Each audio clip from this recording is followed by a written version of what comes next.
Forced marriages have been labeled a barbaric cultural practice by our government, and yet they still happen in Canada. Women and girls forced to wed against their will.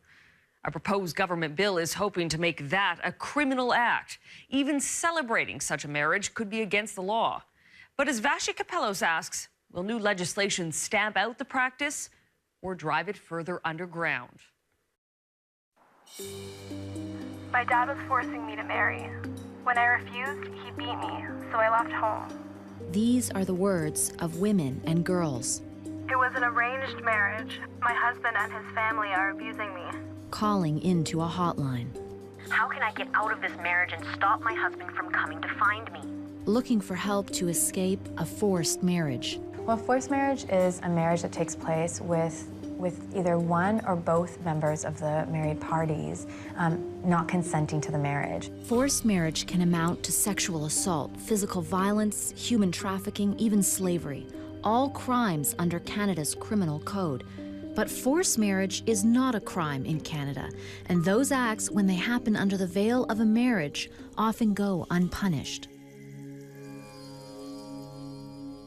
Whoever looks at those pictures can tell that how sad I was. Jasmeet Gill says she was forced to marry at a young age. She lives in Toronto now. I was crying that my life is over. Growing up in India, arranged marriage was her family's tradition.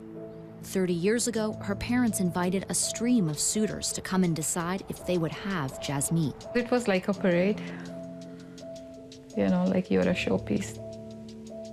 Jasmeet says her family was more than happy to hand her over to a stranger who was going to take her to Canada. And my marriage was fixed for 10 days after. Jasmeet says her forced marriage quickly turned violent. That night was a very tough night. I had 1,000 pins in my hair to do the hairstyle, and I'm trying to take them off. And he said he's waiting in the bed for me, and he said, hurry up, otherwise he'll kill me. If you don't consent to the marriage, you're also not consenting to the being raped, because that will happen. And it's a hard reality. Farah Khan counsels victims of forced marriage at the Barbara Schleifer Clinic in Toronto. She knows how Jasmeet's story unfolds. Women who come to her clinic tell her similar stories all the time. So we've had young women be physically harmed, beaten up, harmed by their families, assaulted by their families as a way to pressure them to marry who they want. Jasmeet says the violence in her marriage escalated. Still, no Canadian laws stopped Jasmeet's husband from sponsoring her to come here a year and a half later. And she says the violence continued on Canadian soil. For a week, things were okay, but after a week, it started here as well, and he started hitting the baby as well. I didn't know anybody. I had no relatives here, no family. Didn't know what to do. Worldwide, between 2004 and 2014, an estimated 100 million girls were forced to marry before their 18th birthday, some as young as 5. But it's not just a problem happening overseas. The practice of forced marriage is alive and well in Canada, too. SALCO, the South Asian Legal Clinic of Ontario, released this report in 2013. A survey of 30 agencies in Ontario and Quebec dealing with forced marriages turned up 219 cases in just 2 years. A lot of the people who reported were young, so between 16 and 29. Shalini Konanor, executive director of SALCO, says her tiny legal agency of 5 people surveyed shelters, legal clinics, settlement agencies, and youth organizations, trying to determine the scope of the problem. The report was pretty eye-opening for us. And the reality is, I think for every one of those cases that we got reported, there were probably many more that weren't. However limited the SALCO data might be, it is the only data on forced marriage in Canada. No government agency keeps track. In England, there are agencies tracking the numbers, and those numbers are astonishing. And have you thought of any sort of safe areas within the UK that you can relocate to? In this one call center alone, they have documented tens of thousands of cases. In the last 6 years, we've dealt with over 41,000 calls to the helpline. The majority of our calls are victim callers. So what kind of cases have you been dealing with today? I've been dealing with a female who has fled domestic violence. Jasvinder Singera runs a helpline for victims of forced marriage. She says forced marriage is nothing short of slavery. You have been forced to marry a stranger, and then you are sexually having to service this person against your will. You are enslaved within a family dynamic that treats a woman as a lesser person. Then you are forced to become impregnated and give birth to children. Your whole life is taken from you. So it is a form of slavery.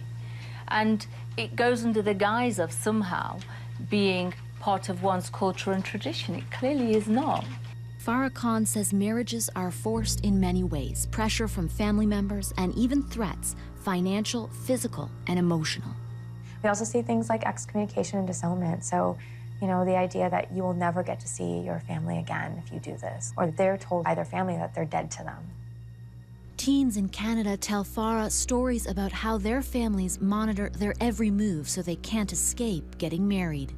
Sometimes the door being taken off of a bedroom, we've seen that happen, or a young person being told that they can't, you know, exchange like conversations with anybody else, or their email is monitored, their phone is monitored, there's a GPS on their phone.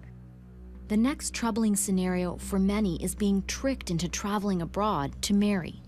We've seen also cases where young women will think that they're going on vacation to see family and then be taken overseas and be forced into marriage overseas. And when that happens, it's more troubling because it's harder for us to do the work to get them back. There are no laws in Canada to stop forced marriage here or abroad, but there are other laws that could be used. Everything that happens in forced marriage is covered in our criminal code. So sexual assault, confinement, kidnapping, not meeting the necessities of life. The problem is those crimes, when they happen within a forced marriage, are rarely reported and even more rarely punished. So with no protection from the law, frontline workers have come up with techniques to help victims of forced marriage escape. They've done things like falsified university documents that they got into a school out of the city so that their family thinks that they've left the city, but actually they've just gone to a shelter in the local community. Salco hands these out to young women, emergency phone numbers hidden in a gum package, emergency numbers they can use if they're taken out of Canada to marry. The Department of Foreign Affairs, our phone number, the phone number of different people who can help and intervene. And so those cards are designed specifically either to be rolled up in a lipstick tube or a chapstick tube or to be stuck in a package of gum. Hello, Carmen Ivana, how can I help? In the UK, Jasvinder's organization helped rescue one woman at the airport at the last second. She was told that you are never going to come back and see the UK again. The girl called the helpline and got some quick and very smart advice. And on this occasion, the call handler said a spoon in your knickers, which is exactly what the girl did. She did that, and she was saved. Now they tell other young women how to do it. If you get to the airport and you realise that this is going to happen to you, put a metal object on your body somewhere. When you're going through the metal detector, it will go off, then go to somebody and ask for help. But help doesn't always come in time. Jasvinder keeps track, too, of the women who didn't escape. These are some of the women who have been murdered by the people who've meant to love them the most, their family members. Women beaten and murdered for not honoring and obeying. She keeps those pictures and their stories pinned to a map on her office wall. So here you have a map of the UK, and you can see across the whole of the UK all the various cities where these women have been murdered. Then you have various people here, Samira Nazir. Again, look at her, she's there in her graduation picture. She was 25 years old and she was stabbed 18 times before her throat was slit 3 times, and she was murdered in front of 2 children because she had fallen in love with an Afghan man. The last one she shows us is of her own sister, Rubina. This person here is actually my sister, Rubina.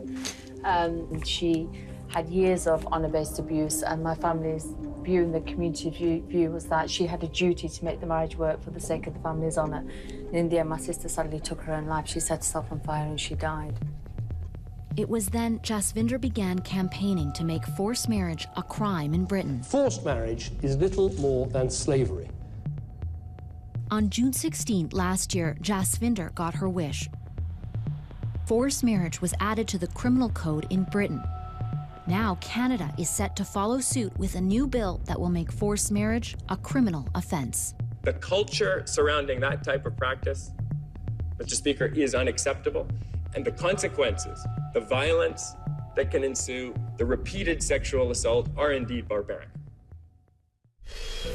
Next, banning a barbaric practice. It is barbaric. It is not acceptable in Canada, and we want to send that message very clearly.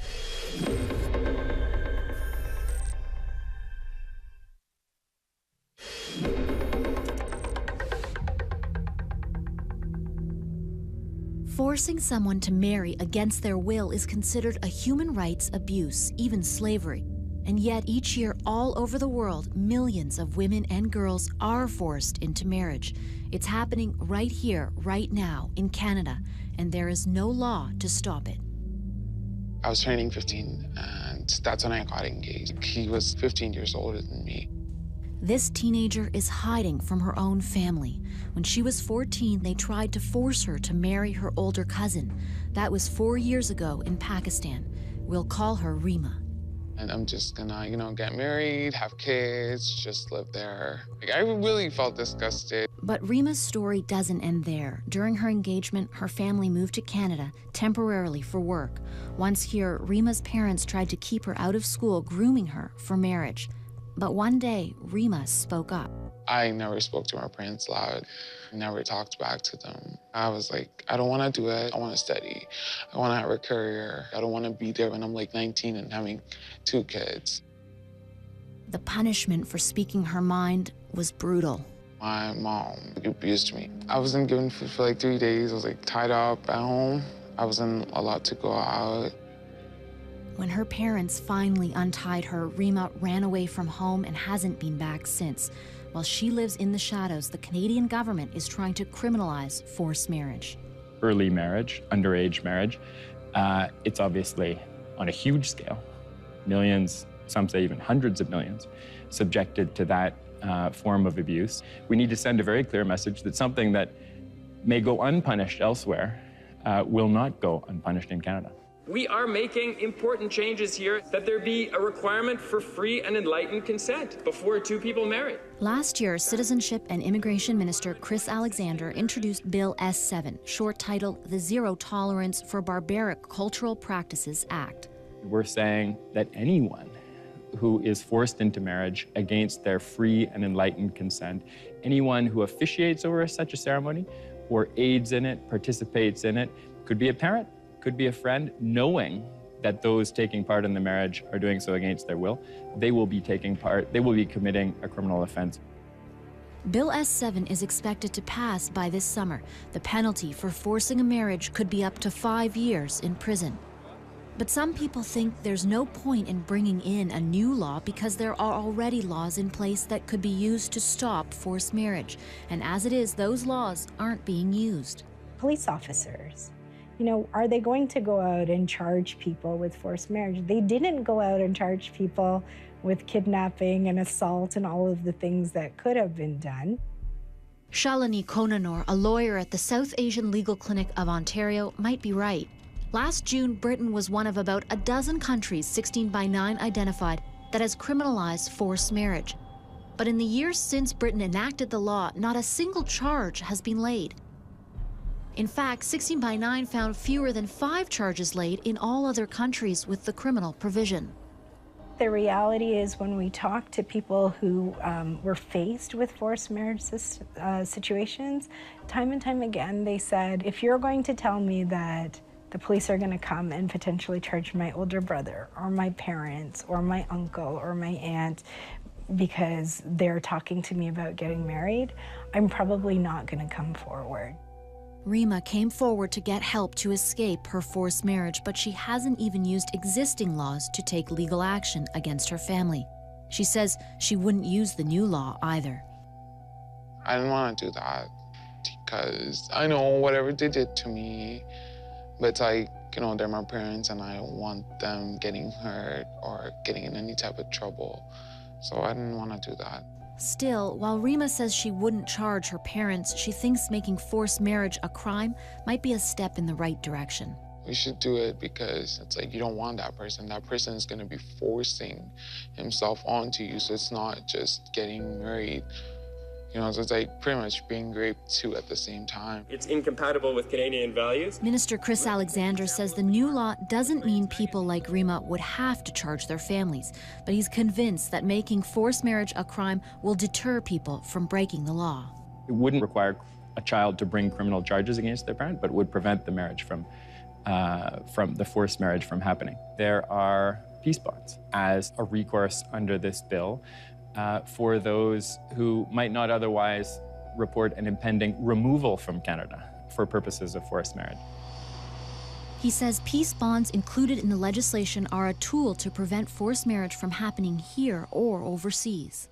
And under the peace bond provision, a judge would be able to confiscate the passport of the parents who are suspected of this behavior, or otherwise prevent them from exerting the force that would take the child out of the country. According to Citizenship and Immigration Canada, evidence required to get a peace bond could include emails, witness testimony, proof of money transfers, and so on.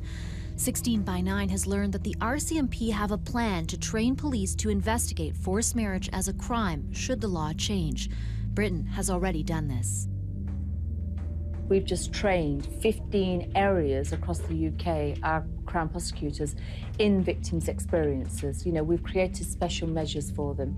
You know, we're thinking about face-to-face sessions with victims who decide to pursue a prosecution. Jasvinder Sangara, a survivor of forced marriage, runs Karma Nirvana, a helpline in England for victims. She says the new law is working by raising awareness. Within 4 days, we saw an increase in calls to the helpline. Some of the victim callers actually said because of all the publicity, they called the helpline because they didn't realise it was against the law. For the first time in Britain, victims can own this as a crime. I could not say to my mother back when I was 14 years old, you can't do this to me, it's against the law. But victims can now say that. But again, critics here disagree, saying Canada's Bill S7 is not only unnecessary, it's also racist. Many can't get past the name, zero tolerance for barbaric cultural practices. I find it very offensive. The issue of forced marriage itself is not endemic to a specific barbaric cultural practice. Shalini says forced marriages are nothing new in Canada, and they're not limited to any particular cultural practice or religious group, but she thinks Bill S7 is. I think Bill S7 was targeted at South Asian communities, African communities, certain religious communities that the federal government has said maybe have been anti-woman. It was the term that's been used, I think. What do you say to people, though, who call the title racist? I say that they are engaging in an irresponsible distraction from the real issue, which is violence against women and girls. It is barbaric. It is not acceptable in Canada, and we want to send that message very clearly inside the country and to those thinking of coming here.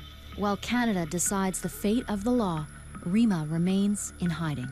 By leaving home, by running away, it's like I brought shame to my family. And despite the hurt Rima's parents have caused her, the issue of criminalizing forced marriage remains a complex one.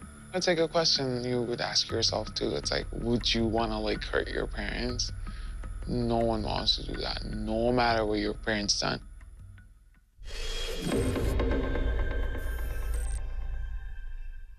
Marriage and stop my husband from coming to find me. Looking for help to escape a forced marriage. Well, forced marriage is a marriage that takes place with either one or both members of the married parties not consenting to the marriage. Forced marriage can amount to sexual assault, physical violence, human trafficking, even slavery, all crimes under Canada's criminal code. But forced marriage...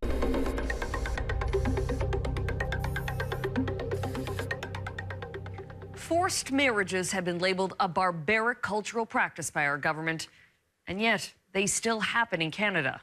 Women and girls forced to wed against their will.